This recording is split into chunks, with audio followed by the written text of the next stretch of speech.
Hello students, welcome to the channel online study with DK में नीलम, जिसके साथ आप प्रिपरेशन कर रहे हैं ऑल टेट एग्ज़ाम्स के सब्जेक्ट मैथमेटिक्स के।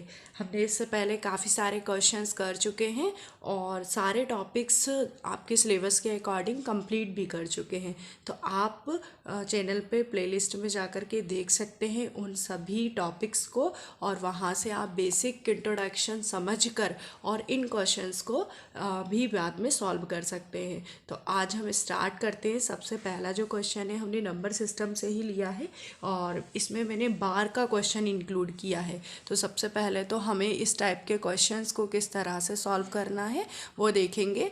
आज मैं आपको वी बोडामास रूल के बारे में पहले समझाऊंगी कि वी बोडामास क्या होता है। कभी भी इस टाइप का क्वेश्चन आता है तो आपको इस टाइप का जो रूल होता है वी बोडामास ये पता होना चाहिए। वी मतलब होता है वर्निकुलम बार और बी मतलब ब्रैकेट। तो जब सब ब्रैकेट से पहले जो सॉल्व होगा उसे हम कहते हैं बार। तो जब भी आपको ऐसी कंडीशन आए कि ब्रैकेट हो और बार भी साथ में हो तो सबसे पहले आप बार सॉल्व करेंगे, देन फिर ब्रैकेट। तो यहाँ पर इस बार को पहले हम सॉल्व करेंगे। तो 500 माइनस 10 आपका कितना होगा यहाँ पर 490 माइनस 80। ठीक, यहाँ पर हमने माइनस कर दिया। अब इसके बाद वह बोडामास कहता है कि पहले एडिशन करना है देन फिर सब्सट्रैक्शन करना है। तो सबसे पहले हम यदि एडिशन करते हैं तो 590 माइनस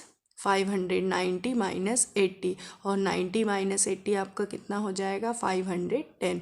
तो आपका जो फाइनल आंसर हो जाएगा वो क्या होगा यहाँ पर 510। तो जब भी इस टाइप के क्वेश्चन आते हैं कि बार लगा हुआ है तो आपको ब्रैकेट से पहले बार को सॉल्व करना है, देन फिर ब्रैकेट को सॉल्व करना है। हमने नेक्स्ट क्वेश्चन लिया है, उसे भी हम वोडामास से ही हल करेंगे। देखिए इस टाइप का क्वेश्चन जो होते हैं आपको वोडामास रूल अप्लाई करेंगे तो कभी भी आपका जो आंसर होगा वो गलत नहीं होगा।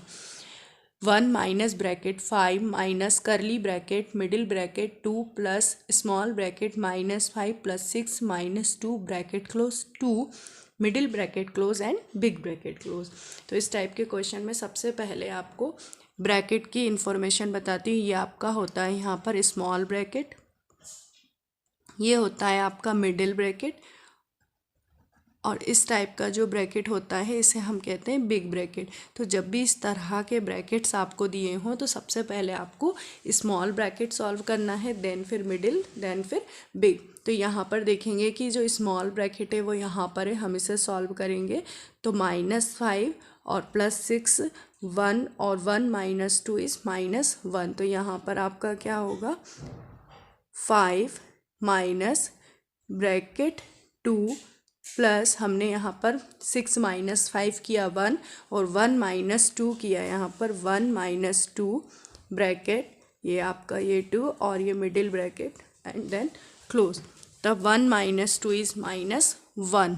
तो 1 minus bracket 5 minus 2 plus bracket -1 then multiply 2 is here middle bracket. तो आपका यहाँ पर हुआ 2 -1 एंड बाहर 2 एंड करली bracket close and big bracket close. तब हम यहाँ पर लिखेंगे 1 माइनस आपका ये बिग ब्रैकेट 5 माइनस। अब हमारा इस ब्रैकेट को हम सॉल्व करेंगे तो माइनस इस प्लस को -1 और आपका यहाँ पर 2 मल्टीप्लाई होगा, देन आपका ये ब्रैकेट। तो आपका जो आंसर होगा 1 माइनस 5 माइनस करली ब्रैकेट 2 माइनस 2 करली bracket and big bracket. 2 minus 2 is 0, तो 1 माइनस 5 माइनस 0। तो आपका यहाँ 1 माइनस 5 मतलब जो फाइनल आंसर हुआ वो -4। तो देखिए किस तरह से आपको ब्रैकेट का यूज़ करना है, स्मॉल ब्रैकेट फिर मिडिल ब्रैकेट फिर आपका बिग ब्रैकेट। और आप माइनर से भी यदि यहाँ पर मिस्टेक करते हैं तो आपके आंसर में मिस्टेक आ जाएगी। तो आप बिल्कुल ध्यान से इस टाइप के क्वेश्चंस करें। जब भी एग्ज़ाम में क्वेश्चंस आते हैं तो कोशिश करें कि एक बार में ही आप सही करें ताकि आपका टाइम ज़्यादा स्पेंड नहीं हो। नेक्स्ट क्वेश्चन है आपका 25986 का 100 तक सन्निकट होगा। अब सन्निकट मान यहाँ बोला गया है और कहाँ तक बोला गया है 100 तक। तो 100 तक सन्निकट मान निकालना है। तो आप यहाँ पर सबसे पहले तो इस नंबर को लिखेंगे। आपका नंबर है 25986। अब यहाँ बोला गया है 100 तक का सन्निकट मान, तो 986 से अब यहाँ 100 तक का जो नंबर है वो है आपका 986। अब 986 का सन्निकट क्या होगा? तो देखिए, जब 50 क्रॉस कर देते हैं तो हम उसमें ऐड करते हैं उसके आगे के नंबर को लेते हैं, और यदि वो 50 क्रॉस नहीं करता है तो उससे पीछे के नंबर को लेते हैं। तो यहाँ पर हम इस नंबर का जो राउंड में होगा, हम 986 का हम 1000 लेंगे यहाँ पर, और 25986 से तो 1000 हमारा यहाँ पर ऐड होगा 25, हम इसका प्लस 1000, तो आपका आंसर क्या होगा यहाँ पर 26,000। तो आपका सन्निकट जो मान होगा 100 तक का वो होगा 26,000। नेक्स्ट क्वेश्चन है, संख्या 24 को रोमन में लिखें। अब संख्या 24 है, इसे आपको रोमन में लिखना है, तो सबसे पहले हम इसे ब्रेक करेंगे। 10 + 10 + 4, और आप जानते हैं कि 10 को हम x लिखते हैं, इसको भी हम x लिखते हैं, और 4 को हम I और V लिखते हैं। तो आपका जो आंसर होगा x x I V। तो इस तरह से रोमन नंबर में जब भी चेंज करना है तो पहले किसी भी नंबर को जो भी है उसे ब्रेक करें, देन फिर आप उसे चेंज करें। नेक्स्ट क्वेश्चन देखते हैं। क्वेश्चन है आपका, एक समकोण त्रिभुज का कर्ण 13 सेंटीमीटर है तथा परिमाप 30 सेंटीमीटर है, तब त्रिभुज का क्षेत्रफल होगा। अब यहाँ पर बात हो रही है समकोण त्रिभुज की, तो सबसे पहले तो आप यहाँ ड्रॉ कर लें एक समकोण त्रिभुज। इसका जो कर्ण है आपको 30 सेंटीमीटर दिया हुआ है, और आपको परिमाप जो है 30 सेंटीमीटर है, 13 सेंटीमीटर कर्ण है, और आपको क्षेत्रफल निकालना है। आपको यहाँ पर आधार की और लंब के बारे में कुछ नहीं कहा गया है, लेकिन कर्ण दिया हुआ है तो आधार और लंब भी कुछ ना कुछ आपके होंगे। तो मान लिया मैंने कि आधार x है और लंब आपका y है। तो आप पाइथागोरस यदि यहाँ पर यूज़ करते हैं, पाइथागोरस जो आपकी थ्योरम होती है, कर्ण का वर्ग जो होता है आधार का वर्ग प्लस लंब का वर्ग। तो कर्ण जो है आपका 13 है, और आधार हमने x लिया और लंब हमने y लिया, तो आपका हुआ 169 = x² + y²। ये हमने यहाँ से एक इक्वेशन फाइंड कर ली। फिर आगे यहाँ बोला गया है कि इसका जो परिमाप है, परिमाप आपको दिया हुआ है 30 सेंटीमीटर, और समकोण त्रिभुज का परिमाप दिया हुआ है 30 सेंटीमीटर, और परिमाप मतलब x + y + 13, परिमाप मतलब सभी भुजाओं का योग। तब यहाँ से आप x + y की वैल्यू फाइंड कर सकते हैं। 30 - 13, तो आपकी कितनी हो गई? 17। तो आपकी यहाँ पर एक इक्वेशन बन गई, x + y = 17। अब हम ये जो आपकी सेकेंड इक्वेशन है, इसमें बोथ साइड यदि स्क्वायरिंग कर दें, बोथ साइड हम दोनों तरफ वर्ग कर दें, ठीक, तो आपकी क्या इक्वेशन बन जाएगी? x² + y² + 2xy = आपका 17 का स्क्वायर 289 होगा यहाँ पर। और हम यहाँ से इक्वेशन फर्स्ट से x² + y² की वैल्यू यहाँ पर 169 पुट कर देते हैं।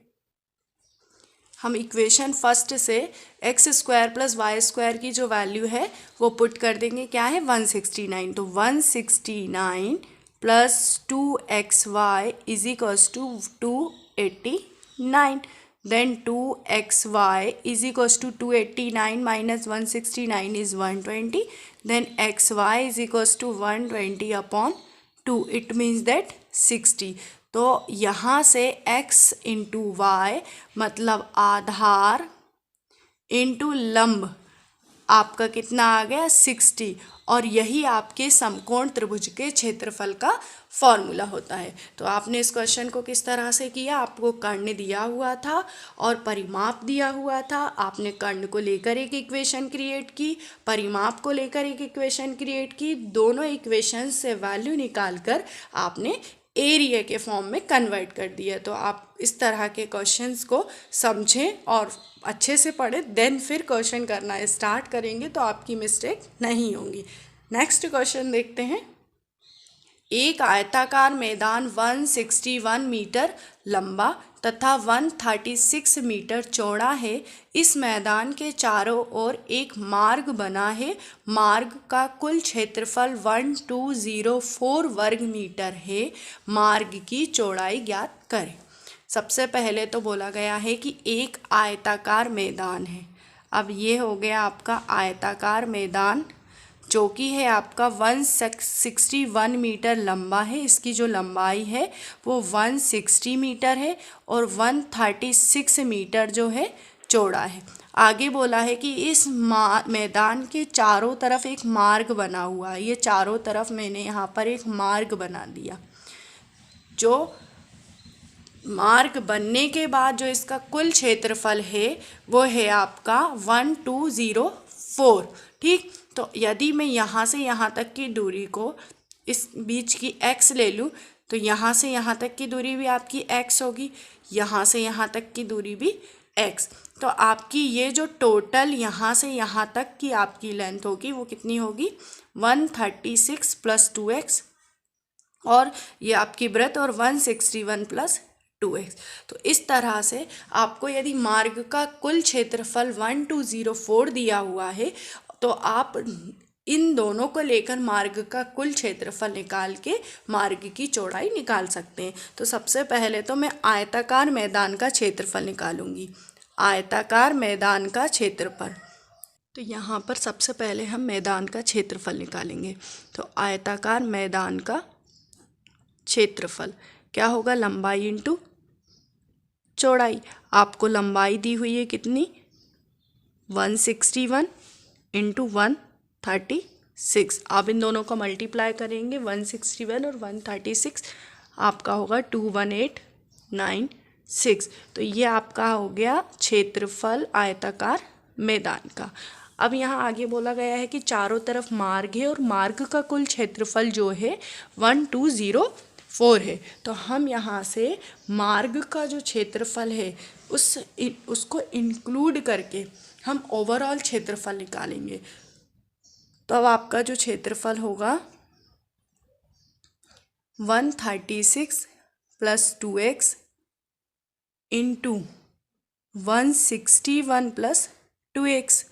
और यदि इस क्षेत्रफल में से हम आयताकार मैदान का क्षेत्रफल माइनस कर देते हैं तो आपको मार्ग का क्षेत्रफल मिल जाएगा। मार्ग का क्षेत्रफल किस तरह से मिलेगा आपको, मार्ग का क्षेत्रफल मैदान का जो आपका जो टोटल क्षेत्रफल है इसमें से यदि आप मैदान के क्षेत्रफल को माइनस कर देंगे तो आपको मार्ग का क्षेत्रफल मिल जाएगा। और इस कंडीशन में आपको जो मार्ग का क्षेत्रफल है वो दिया हुआ है 1204। ठीक, तो हम इसे सॉल्व करते हैं। 136 + 2x और 161 + 2x माइनस 21896। अब आप इसे सॉल्व कर सकते हैं। तो सॉल्व करने के बाद आपकी वैल्यू जो होगी 2 मीटर। तो देखिए किस तरह से किया इस क्वेश्चन को कि हमने सबसे पहले आयताकार मैदान की जो लंबाई चौड़ाई दी हुई थी तो आयताकार मैदान का क्षेत्रफल निकाला।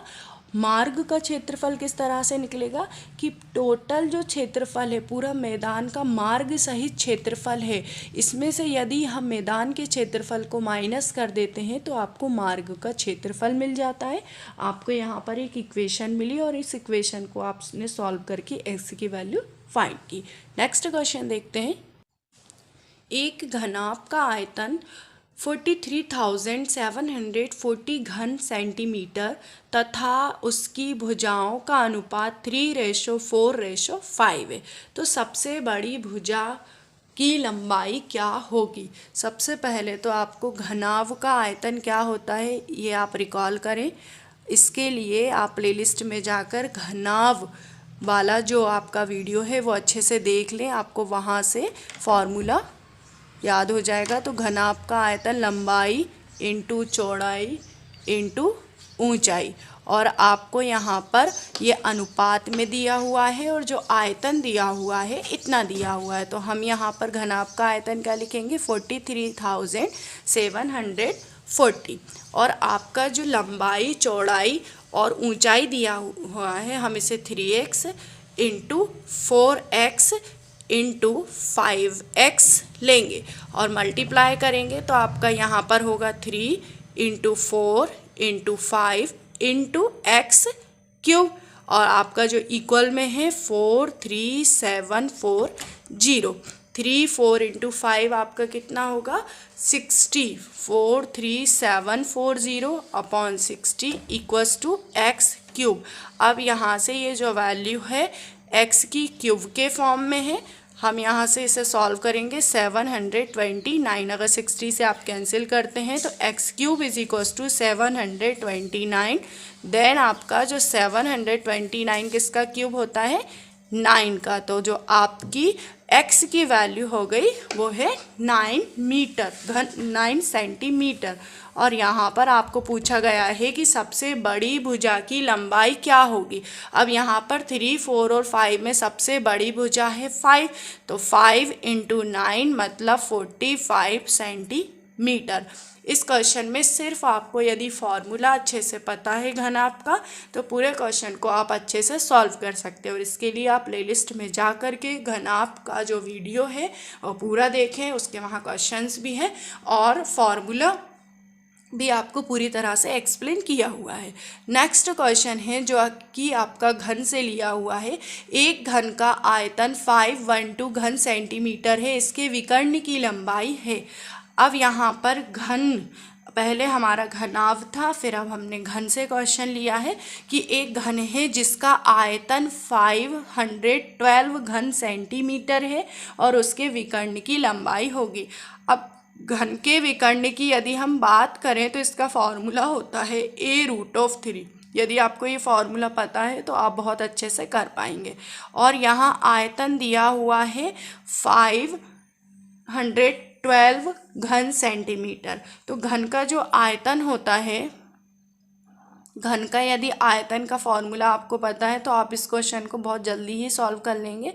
घन का आयतन होता है a³ और आपको यहाँ दिया हुआ है 512 इज इक्वल्स टू आपका a³ a यहाँ पर भुजा है, a यहाँ पर क्या है भुजा है। तो आप इसे 3√512 एक क्यूब के फॉर्म में हो गया और 572 किसका क्यूब होता है 8 का। तो आपकी जो भुजा आ गई वो कितनी हो गई 8। और यहाँ विकर्ण को यदि आप घन के विकर्ण को यदि फाइंड करें तो आपका कितना हो जाएगा 8√3। और आपको इस क्वेश्चन में यही फाइंड करना था घन का विकर्ण। तो देखिए किस तरह से किए। सबसे पहले घन के आयतन से आपने भुजा जो है ए जो है यहाँ पर भुजा है इसकी वैल्यू फाइंड की और इसी वैल्यू को आपने यूज़ करके घन का विकर्ण निकाला। नेक्स्ट क्वेश्चन है, एक तार को पिघलाकर 1/3 त्रिज्या का तार बनाने पर तारों की लंबाइयों में अनुपात होगा। एक तार है उसको पिघलाया है, फिर दूसरा तार बनाया है, अब उन दोनों तारों की लंबाइयों में अनुपात बताना है। तो सबसे पहले तो इनकी पहले तार की त्रिज्या, आपने पहले जो तार था उसकी त्रिज्या ली r, पहले तार की त्रिज्या कितनी होगी यहाँ पर पहले तार की त्रिज्या r। अब इसी तार को पिघलाकर 1/3 त्रिज्या को, तो नए तार की त्रिज्या क्या होगी, नए तार की त्रिज्या कितनी हो जाएगी यहाँ से r/3 क्योंकि 1/3 त्रिज्या का तार बनाया है। अब पहले वाले जो तार है इस तार का हम आयतन निकालते हैं, पहले तार का आयतन। अब आयतन का फॉर्मूला क्या होता है πr²h, πr²h1। अब इसकी ऊंचाई हमने h1 कह दी और नए तार का यदि आप आयतन निकालते हैं तो वो कितना हो जाएगा πr/3 का स्क्वायर h2।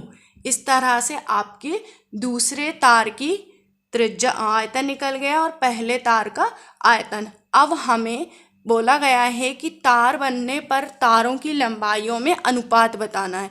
तब हम दोनों तार का जो आयतन है, ये V1 हो गया, ये V2 हो गया, हम दोनों तार के आयतन को इक्वल करते हैं। पाई आर स्क्वायर H1 आपका है यहाँ हुआ पाई आर स्क्वायर अपॉन 9H2। आप पाई आर स्क्वायर से पाई आर स्क्वायर कैंसिल हुआ। अब दोनों का आपको अनुपात निकालना है लंबाइयों का, तो H1 अपॉन H2 आपका क्या होगा 1/9, मतलब जो रेशो हुआ 1:9। तो आप इस तरह के क्वेश्चंस को सॉल्व कर सकते हैं, और जब ही सॉल्व कर पाएंगे जब आपको फॉर्मूले प्रॉपर पता हो। तो इसके लिए आप प्लीज़ सारी प्लेलिस्ट अच्छे से वॉच कर लें, ताकि आपको बहुत हेल्प मिले क्वेश्चंस को करने में। आज का जो लेक्चर था इसमें घन, घनाभ, समबाहु, समकोण, त्रिभुज, इनसे क्वेश्चंस लिए गए थे, और नंबर सिस्टम के भी कुछ क्वेश्चंस थे। आप इन सभी क्वेश्चंस को अच्छे से लगाएं, क्वेश्चन जितना हो सके उतना प्रैक्टिस करें। ज़रूरी है, आप जितना प्रैक्टिस करेंगे उतने जल्दी एग्ज़ाम को अटेम्प्ट कर पाएंगे। तो आप सभी का बहुत बहुत धन्यवाद।